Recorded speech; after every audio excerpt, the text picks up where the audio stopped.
Anda kembali bersama kami dalam IDX Versation Closing. Seiring pagu anggaran program makan siang gratis sebesar 71 triliun rupiah yang lebih kecil dari perhitungan awal tim Prabowo Gibran, ekonom menyebut alokasi anggaran program per anak nantinya berpotensi dipangkas. Potensi pemangkasan tersebut misalnya dari sisi alokasi anggaran per anak yang semula Rp15.000 menjadi hanya Rp7.500.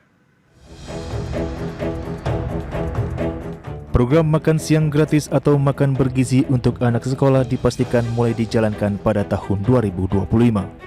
Rencananya program andalan Prabowo Gibran itu akan mendapat pagu anggaran Rp71 triliun dalam APBN 2025.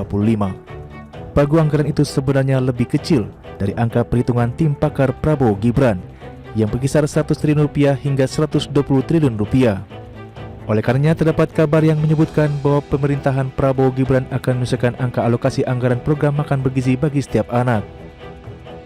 Adapun kabar mengenai anggaran makan bergizi per anak berpotensi diturunkan disampaikan oleh ekonom Fardana Sekuritas Herianto Irwan. Ia mengatakan kabar itu dapat setelah bertemu dengan tim sinkronisasi Prabowo Gibran. Angka itu memang dibahas dengan Pak Prabowo gitu, yang dikomunikasikan ke saya. Angka 71 triliun dan defisit 2,5%, bukan ke 3% ataupun ke 3,5% gitu, enggak begitu. Mereka sudah agree on that, tapi yang menurut saya yang menarik buat saya, Bapak Ibu sekalian, adalah ini. Setelah dikomunikasikan angka itu 71 triliun, kemudian tugasnya Pak Presiden-elek ke tim ekonominya Pak Awan itu memikirkan apakah biaya makanan per hari itu bisa nggak diturunin lebih hemat ke dari 15.000 mungkin ke 9.000 kah, ke 7.500 kah, kira-kira begitu. Dan kita bisa pahami kalau sebagai politisi tentunya beliau mau programnya itu menyentuh sebanyak mungkin rakyat gitu. Ekonom Fardana Sekuritas Herianto Irawan menyadari efisiensi itu diperlukan agar program makan bergizi dapat dilakukan secara bertahap dengan anggaran yang telah disediakan. Dan menurutnya efisiensi itu menjadi suatu langkah yang tidak buruk jika ingin menjaga keberlanjutan APBN. Dari Jakarta, Tim Liputan IDX Channel. Ya, pemirsa, isu terkait dengan program makan siang gratis atau makan bergizi gratis bagi anak sekolah ini kembali mengemuka, di mana tadi sudah kami sampaikan ekonom menyebut bahwa ada potensi pemangkasan dari sisi alokasi anggaran per anak yang tadinya Rp15.000 ini bisa saja menjadi Rp9.000 atau bahkan Rp7.500. Ya, pemirsa, dalam rangka transisi pemerintahan baru, Kementerian Keuangan sebelumnya telah melakukan konferensi pers bersama Kementerian Koordinator Bidang Perekonomian dan juga tim gugus tugas sinkronisasi pemerintah Prabowo Gibran. Dari sejumlah hal yang disampaikan, salah satunya yakni mengenai anggaran program makan bergizi gratis. Menteri Keuangan Sri Mulyani menyebutkan bahwa anggaran makan siang gratis yang disiapkan ini mencapai Rp71 triliun. Sri Mulyani memastikan alokasi anggaran program makan bergizi gratis ini sudah disiapkan dalam RAPBN 2025. Ia menjelaskan angka itu didapat dari hasil koordinasi yang dilakukan antara pemerintah di bawah kepemimpinan Presiden Jokowi dengan tim Presiden terpilih Prabowo Subianto. Dan berdasarkan hasil koordinasi tersebut disepakati program makan bergizi gratis akan dilaksanakan secara bertahap sehingga tidak membebani pos belanja APBN.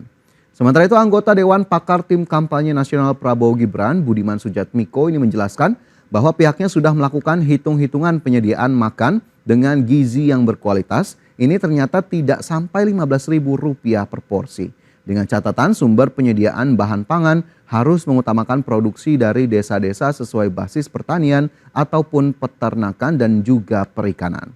Hal ini diyakini TKN juga dapat memangkas biaya distribusi yang tinggi lantaran dapat menyesuaikan hasil pangan setempat. Ya, tentunya kita lihat ya bagaimana kemudian nanti alokasi yang terjadi di lapangan. Apakah kemudian masih sesuai dengan rencana Rp15.000 per anak atau kembali diturunkan. Namun yang harus kita pertanyakan adalah apa yang nanti kemudian akan anak-anak sekolah ini dapatkan begitu ya jika memang alokasi anggaran per anaknya diturunkan.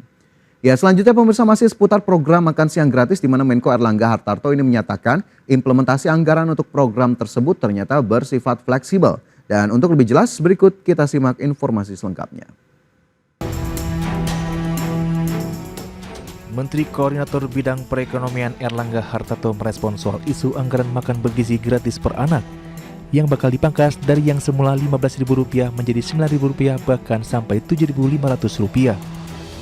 Erlangga menyatakan hingga kini alokasi anggaran makan bergizi gratis masih sesuai dengan yang diajukan dalam rancangan anggaran pendapatan dan belanja negara tahun 2025, yakni sebesar Rp15.000 per anak.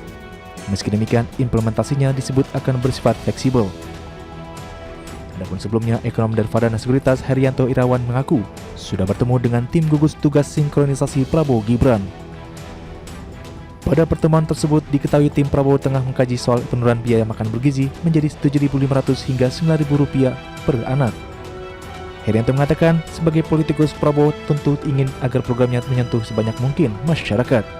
Prabowo juga diperkirakan akan berupaya mendorong programnya di tengah keterbatasan anggaran sebesar Rp71 triliun tersebut. Dari Jakarta, Tim Liputan IDX News. Ya, masih seputar program makan siang ataupun makan bergizi gratis, di mana Menteri Keuangan Sri Mulyani mengungkap sejumlah strategi anggaran pendapatan dan belanja negara agar program makan siang gratis bisa berjalan. Mulanya bendahara negara tersebut menyampaikan bahwa jajarannya memberikan kerangka besar terkait APBN, termasuk postur hingga pendapatan kepada pemerintahan baru. Sri Mulyani pun menyebut pihaknya terus melakukan perbaikan dalam pengelolaan anggaran. Kemudian menurutnya tidak ada negara berpendapatan tinggi tanpa kualitas sumber daya manusia yang baik, dan upaya memperbaiki kualitas sumber daya manusia ini dilakukan dengan berbagai cara, diantaranya dalam bentuk pendidikan, kesehatan, jaminan sosial, menggunakan program makan siang atau makanan bergizi. Dan lebih lanjut, Menteri Keuangan juga memastikan bahwa APBN akan tetap aman meski ada program makan bergizi gratis. Pada tahun pertama ini telah disepakati alokasi anggaran Rp71 triliun untuk program makan bergizi gratis dalam RAPBN 2025. Anggaran itu disebut sudah memperhitungkan postur defisit APBN yang dirancang di angka 2,29% hingga 2,82% dari produk domestik bruto Indonesia. Dan Sri Mulyani lagi-lagi menegaskan bahwa defisit APBN akan tetap dijaga di bawah 3%. Di mana hal itu dinilai menjadi komitmen pemerintah saat ini dan juga akan dilanjutkan pemerintahan berikutnya. Ya, pemirsa, Ekonom menyebut tahun 2025 menjadi titik awal ujian program makan bergizi gratis, dan di saat yang sama Ekonom juga mengkhawatirkan bahwa program makan bergizi gratis ini tak tepat sasaran. Seperti apa pandangan ataupun penilaian dari Ekonom terkait hal ini? Berikut kita simak informasinya.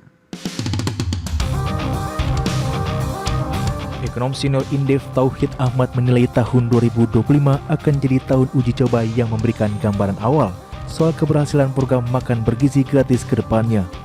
Ia menyebut ada banyak hal yang mesti disiapkan pemerintahan Prabowo Subianto untuk menerapkan program ini, termasuk desain kelembagaannya. Pemerintah harus menentukan kementerian atau lembaga yang bertugas memimpin pelaksanaan program dan mengelola anggaran, bentuk keterlibatan pemerintah daerah atau masyarakat, serta modal koordinasi antara seluruh pihak yang terlibat. Selain itu, Ekonom senior Henry Saparini mengatakan pemerintahan Prabowo harus menentukan target prioritas program makan bergizi gratis, serta membangun rantai pasok pengadaan makanan yang dapat mendorong pertumbuhan industri pangan dan pertanian lokal. Ia pun menyebut perlu dilakukan pemetaan berdasarkan indikator yang jelas untuk menentukan target prioritas program, agar program makan bergizi gratis tepat sasaran dan tidak terjadi kesenjangan atau bahkan konflik di masyarakat. Adapun terkait rantai pasok, pemerintah diminta untuk memberdayakan para petani dan produsen makanan lokal dalam menyediakan makanan gratis. Dengan begitu, program ini bisa mendorong pertumbuhan ekonomi secara inklusif. Alih-alih hanya mengandalkan dan memberikan keuntungan bagi para pengusaha besar, pemerintah pun disebut bisa menekan impor dan menghemat belanja. Dari Jakarta, Tim Liputan IDX News.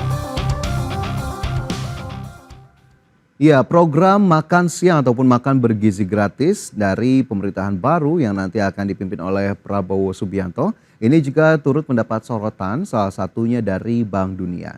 Di mana Kepala Perwakilan Bank Dunia untuk Indonesia dan Timor Leste, Satu Kahkonen, ikut mengomentari soal program makan siang gratis pemerintahan Prabowo Subianto Gibran Rakabuming Raka.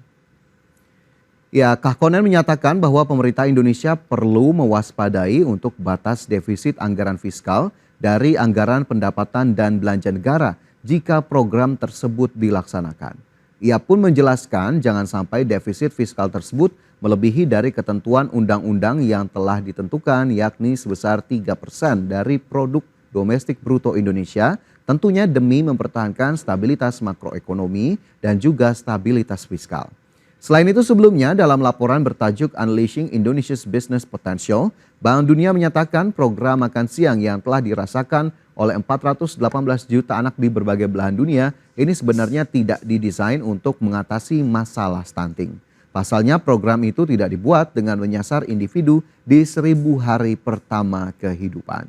Ya pemirsa, tentunya tetap kita ikuti bagaimana kemudian realisasi nantinya di pemerintahan baru yang akan dipimpin oleh Prabowo Subianto dan juga Gibran Rakabuming Raka. Apakah kemudian program andalan ini akan bisa dijalankan sesuai dengan janjinya ataupun sesuai dengan target yang sudah dicanangkan, dan apakah kemudian cukup optimal dan efektif dengan target-target yang sudah ditetapkan. Karena kita harapkan memang jika memang program ini bagus begitu ya, dengan cara-cara yang efektif, kemudian bisa menyasar kalangan yang tidak memang membutuhkan begitu ya untuk kemudian peningkatan gizi, tentunya bisa kita apresiasi. Namun jika di lapangan terjadi kekurangan di sana sini, tentunya kita sebagai publik harus tetap mengawal kebijakan pemerintahan baru tersebut.